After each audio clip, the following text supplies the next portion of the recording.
the system, everyone's a victim. Doesn't matter if you're black or white, it hates you all. I asked all of the major leaders in law enforcement, particularly in Bernalillo County, and I want to thank, he's not here, he wasn't able to stay, but DA Sam Bregman for his words of wisdom and advice about how we keep working together to really make sure that we're lining up all of our resources. And we've been doing that. I have to say that in the last year in particular, and the evidence in Albuquerque and Bernalillo County speaks for itself, that we're seeing a reduction in homicides.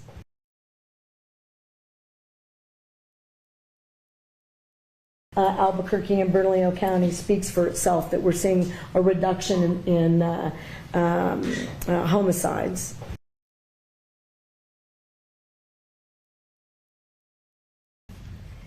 But this work tends to come and go. And that can't be the way that we do it anymore. And the way that that's occurred in that way, because we all are resource limited. So we've determined today, and I want to thank you, and I'll introduce everyone around the table, that we don't need any more resource limitations conversations. We need to use the power of a public health and a state of emergency to access different levers.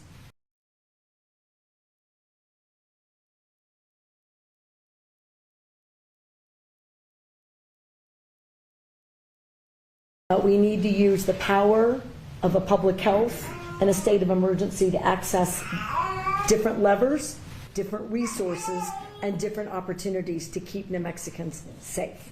So that's what's changed today, and we're going to keep doing this work very closely until we see dramatic additional productive changes in the state. So I don't think anyone around the table needs any introduction, but I'm going to go to my left first. With me today is Chief Harold Medina from the Albuquerque Police Department. Chief, thank you. We have the Bernalillo County Sheriff, John Allen. We also have Commander Hernandez from the Albuquerque Police Department. To my right, we have the Deputy Secretary, Baker, from the Department of Public Safety. We also have the Chief of State Police, Chief Weisler, and maybe new to the conversation in this space, but not new to the effort, is former State Police Chief Pete Caceres, who joins us today in a new official capacity, and he is our newly announced Crime Reduction Director, helping us keep the navigation and the coordination of all the different levers, resources, and opportunities to make New Mexicans safer as possible. What I have in the public health order is not agreed to by every member sitting at this table, nor was it developed with all of their expertise at the front end.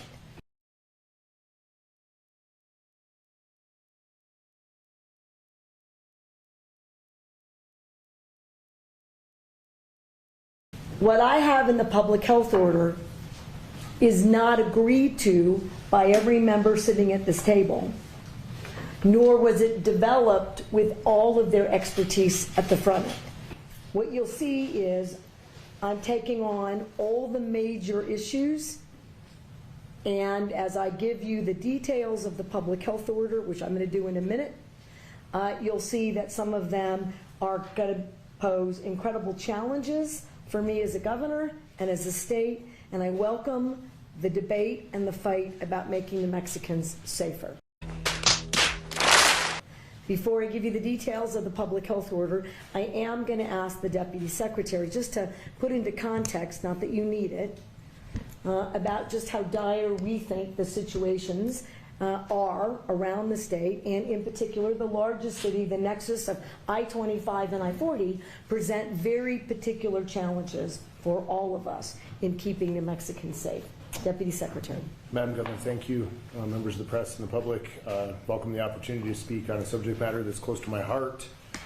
Last month, while attending my oldest son's first YAFL football practice at a public park in the city of Albuquerque, where I began my law enforcement career and have served for many years and I'm proud of and love, in front of the view of 90 school children directly adjacent to a public middle school 4 juveniles approached one another and began an active gun battle 5 feet away from my son and his teammates. All of the ancillary personnel, the moms, the dads, the little brothers and sisters, the kids playing in the playground, were impacted by the gunfire that was happening around them and the subsequent stabbing and destruction of evidence. Myself and some of the other parents responded in a way to try and get the children to safety, and thank God none of the children not involved in the intentional fighting action were harmed. That is just, thank God. Who was harmed was the 13-year-old who brought the gun to this park and the 14-year-old who was also stabbed. I treated those gunshot and stab wounds at the scene while we waited for first responders to arrive, additionally securing the pieces of evidentiary value that will be useful to the prosecution, which is being undertaken by the Bernalillo County Sheriff. In nearly 27 years of law enforcement experience, I've responded to thousands of active, violent criminal events. I have never responded to one before with my son present, and I don't recommend that course of action for anyone else. It has had a marked effect on my perception of something that I'm very familiar with, and the impact is significant. I have seen a deterioration and escalation in violence perpetrated with guns, particularly among our young people, in a manner that I have never seen before. And I share that story with you to raise awareness.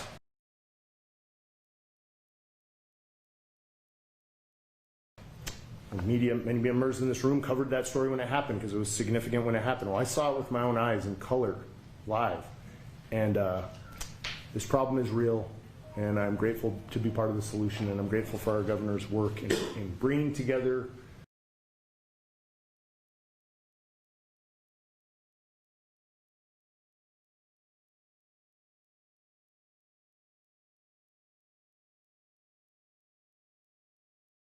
the agencies and the resources to aid our community at this difficult time.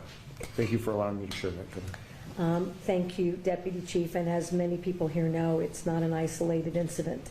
And there isn't one of us sitting right here who doesn't respond in our official capacity, who isn't a current business owner in Albuquerque, or isn't a mother or a grandmother or a father or a grandfather who doesn't have a personal specific story that includes violence in our community.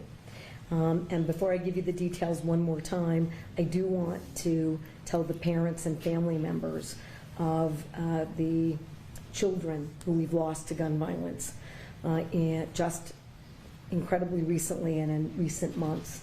I want them to have our shared condolences, and we want them to know that we are horrified by what is occurring around the state and the country, and we're going to do everything. And the group here and my efforts, I hope, are an indication. And so to the Villegases for losing Froyland, 11 killed in a road rage incident. Galilea Santiago, 5 killed on August 14th in her bed while she was sleeping. And Amber Archuleta, 13, shot and killed in Cuesta. And as you all know, there are many more. And it is time to declare an end to this kind of violence. It is, in fact, an epidemic.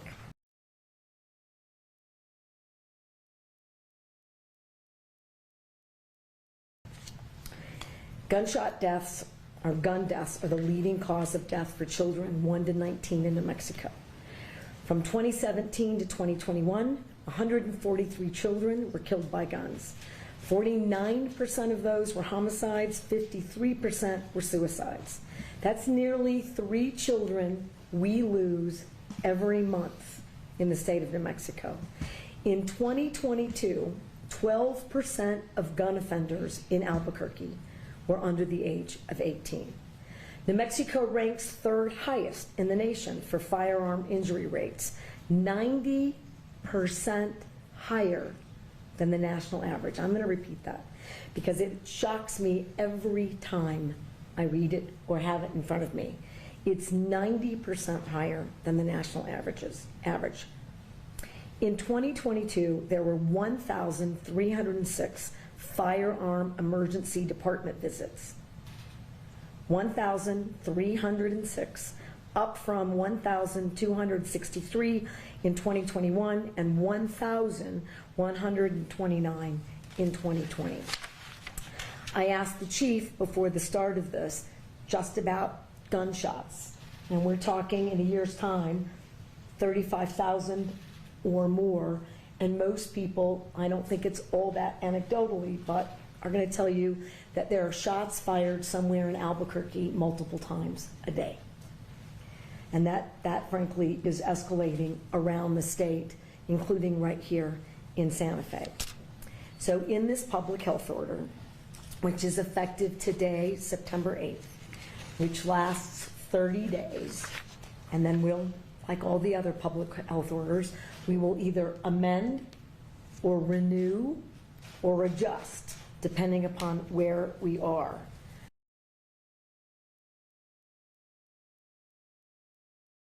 And then we'll, like all the other public health orders, we will either amend or renew or adjust, depending upon where we are.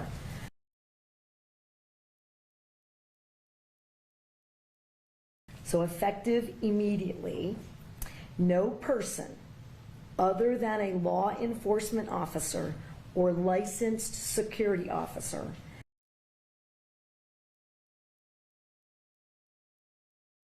So effective immediately, no person other than a law enforcement officer or licensed security officer shall possess a firearm, either openly or concealed, within cities or counties, averaging 1,000 or more violent crimes per 100,000, and more than 90 firearm-related emergency department visits.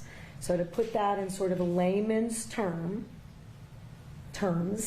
for 30 days in Albuquerque and Bernalillo County, it's the only place that meets both those standards. Statewide order, but only one place meets both criteria, where we have far too many ER gunshot visits and we have far too many crimes involving firearms. We are suspending open and concealed carry.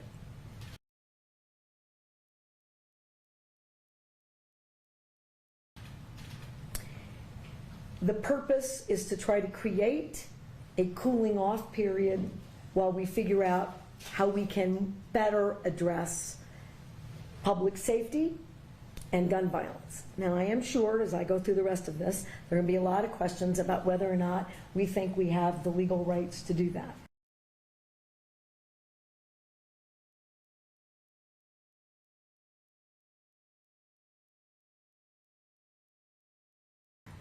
I am sure that before you write this, there will be a legal challenge, and I can't tell you that we win it, given all of the different challenges to gun violence laws and restrictions on individual firearm access and control. I think it's time we have a really strong debate about all the other constitutional rights.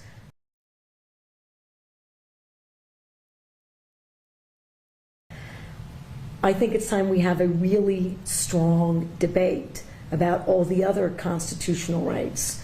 No one right now in New Mexico, and particularly in Albuquerque, is safe in a movie theater, at a park, at a school, at a grocery store, at an Isotopes game, at the university, at the grocery store, I think I said, getting your prescriptions, at work.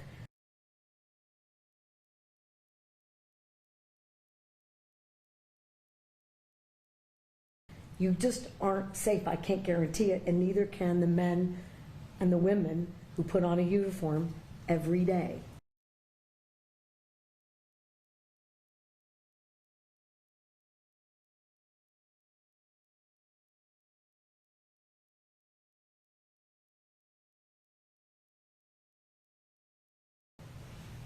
In that regard, I think it's time to talk about the absoluteness of the discussion and the current court actions that suggest that the Second Amendment is an absolute right and none of the others are.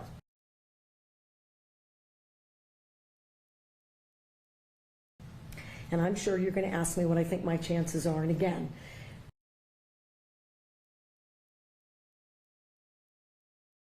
if it opens up the door to the kinds of public safety that keep kids safe, I'm willing to take it on.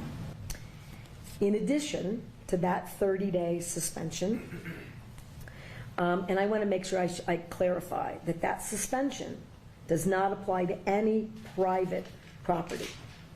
Responsible gun owners are certainly not our problem, have never been our problem, and I appreciate the impact that this has. But on private property, this has no bearing.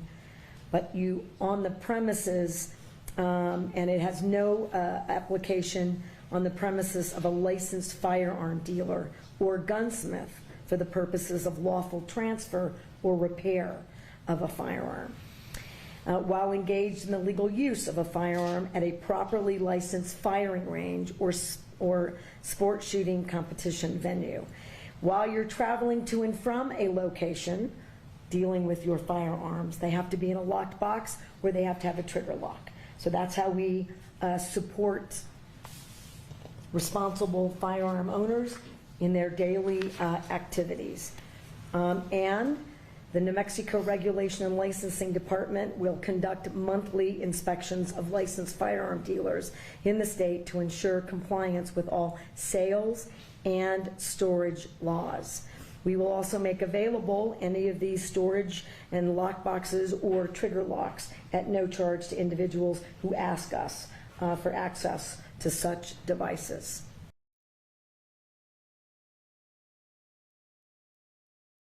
We will also make available any of these storage and lock boxes or trigger locks at no charge to individuals who ask us for access to such devices.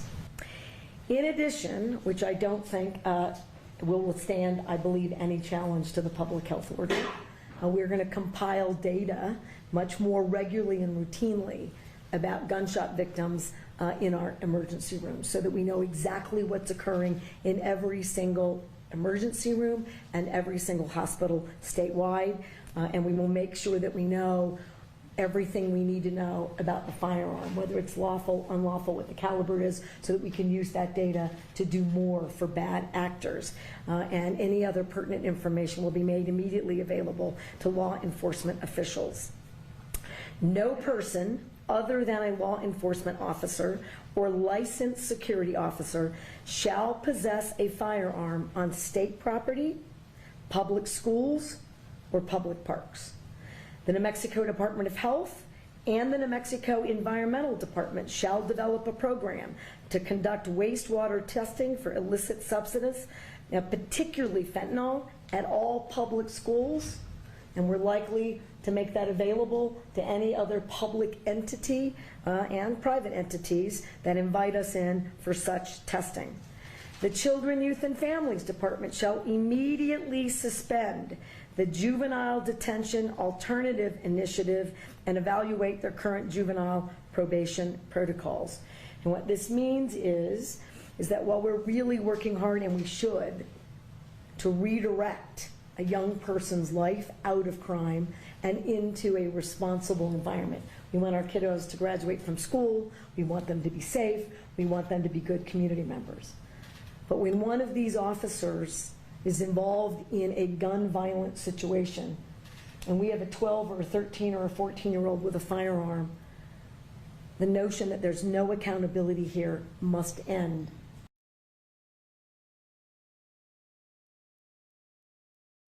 Until we can figure out exactly what has gone wrong and what we can do better about it.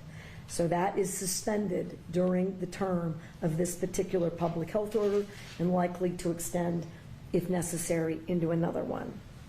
The Department of Public Safety shall immediately dispatch additional officers and resources to Bernalillo County and work with the Albuquerque Police Department and Bernalillo County Sheriff's Office to determine the best use of that resources. Unlike the surge, which worked, it wasn't sustained. And the initial surge didn't have all of the operational impacts that it needed, lessons learned, to make sure that we were there in court and the prosecutions were maintained in a productive manner.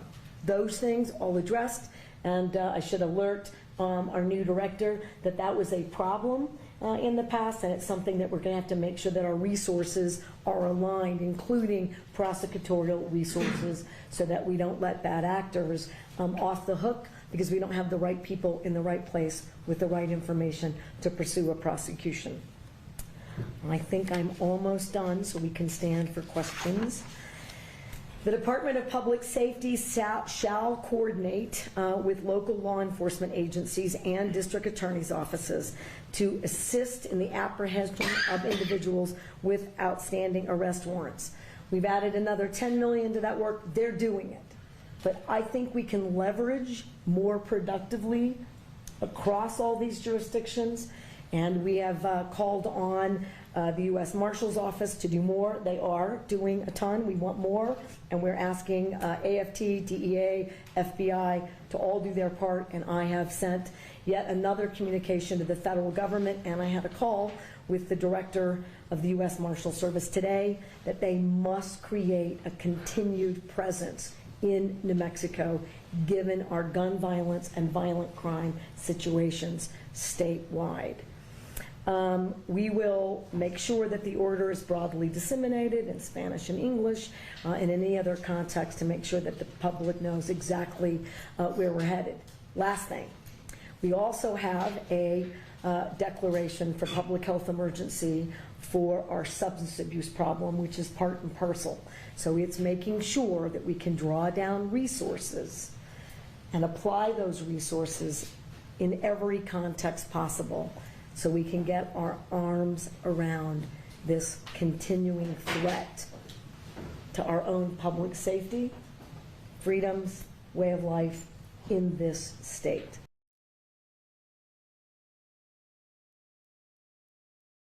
This continuing threat to our own public safety, freedoms, way of life in this state. I appreciate that you're all going to help me with the leveraging of resources. I want to state one more time, they did not involve themselves in the drafting of this public health order and are likely not to agree with the totality of the first initial steps, but agree completely that smart leveraging of resources and the declaration of an emergency creates opportunities to work together in a more sustained and meaningful way. And if I didn't say that right, you're free to correct me, of course. Did I say it right? Close enough? Okay, I want to make sure I don't misrepresent their work or their presence here. All right, I am available for questions. Kevin. Okay, I want to get your response from what Representative Lane had to say, in particular, and alerting it right from there, is that despite billions of revenue, the state has not funded meaningful criminal justice reform, including reckless pretrial release policies and behavioral health rehabilitation. What's your response to his criticism? I think his criticism is fair in the context of whether or not we're getting enough of our policymakers to really understand the situation that I think we are currently in, which is incredibly dangerous. I have supported the minority leader, and I got a letter from all of the Republican members of both the state and the House and the Senate about pretrial detention. Well, I didn't need that letter, but I'm grateful for it. When I introduced it over the past several years, and will continue to introduce it, I think following the federal system and having a rebuttable presumption that if it's a repeat and violent offender, that those folks should have no ability to be released pending that rebuttable, right, debate about why they're not too dangerous to be held until the trial. I'll ask for that again, and I have asked for any number of criminal penalty enhancements. Some of them have gotten through. I've asked for any number of gun violence reforms. We've gotten many through the state legislature. I think it would be unfair not to thank them for their courage. And one last thing about that, I'm going to need all the local different jurisdictions to take seriously that they have tools at their disposal, including extreme risk protection orders, that not every jurisdiction, I think, takes very seriously. It's the law, and when someone requests that that be undertaken or evaluated, I would beseech every jurisdiction to do that.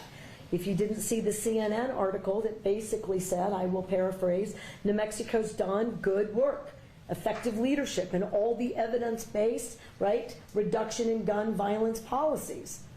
But they aren't actually utilized. Well, we should be utilizing all of those, and I'm always open to evidence-based strategies that I think will reduce gun violence, including, which they didn't ask for, but I will put on the call, I will ask for another ban on assault weapons, and I should note that not everyone sitting at this table will support that idea either. But it's something that I believe needs to be done around the country, and I hope it gets done in New Mexico. Don't know, Kevin, what my odds are today. We'll have to wait and see, but they're going to be on my call. How will this gun ban in Albuquerque be enforced, and what will be the penalties? How will that work? So those are very complicated questions, and we are working with our Department of Public Safety and our own attorneys and the DAs.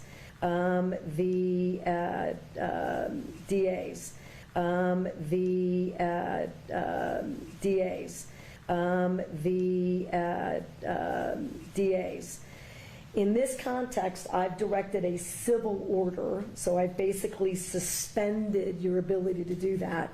In this context, we're likely dealing with misdemeanors, and so 4 misdemeanors, if you did it 4 times, is a felony. They're hard to enforce. And what I would like to be able to say to the general public, that it's easy to enforce, they're all an automatic felony that go with automatic jail time. That would take a very specific change in the law that doesn't exist.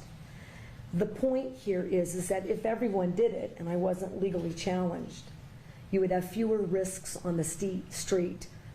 And I could safely say to every New Mexican, and particularly those folks living in Albuquerque and Bernalillo County, I believe that you're safer for the next 30 days. We'll have to wait and see, but that would be basically it. Here's the example. And I don't think that APD could arrest anyone under the current situation because they can't enforce civil orders. So if you're out under this order, if it stands, you notice I said if, and I think I've warned everyone that we expect a challenge.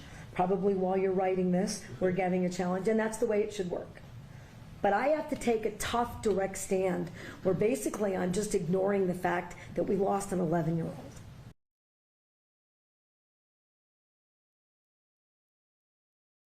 Another child. And every single text, call that I get every single day, people with guns on the trails, people with guns and kids in their cars, kids with guns in the parking lots at school, kids with guns at our parks, kids with guns in downtown Albuquerque, adults with guns shooting each other in downtown Albuquerque. And I was horrified to learn that 2 weekends ago, somebody with an automatic weapon was shooting at many other individuals with handguns who appeared to be underage. I don't know, but they were just shooting at each other. I don't know how anyone didn't lose their life or get hurt in that incident. I don't know how that person had my cell phone.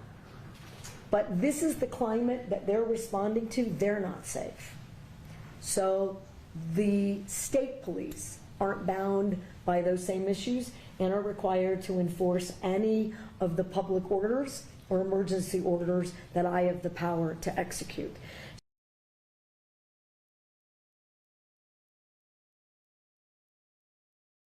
So in having more police presence, assuming there's not a challenge, or there's a challenge and we win, we'd be the only place in America where that happened. So Holly, high bar, let's go. They could make that arrest on that misdemeanor. That's how it would be enforced.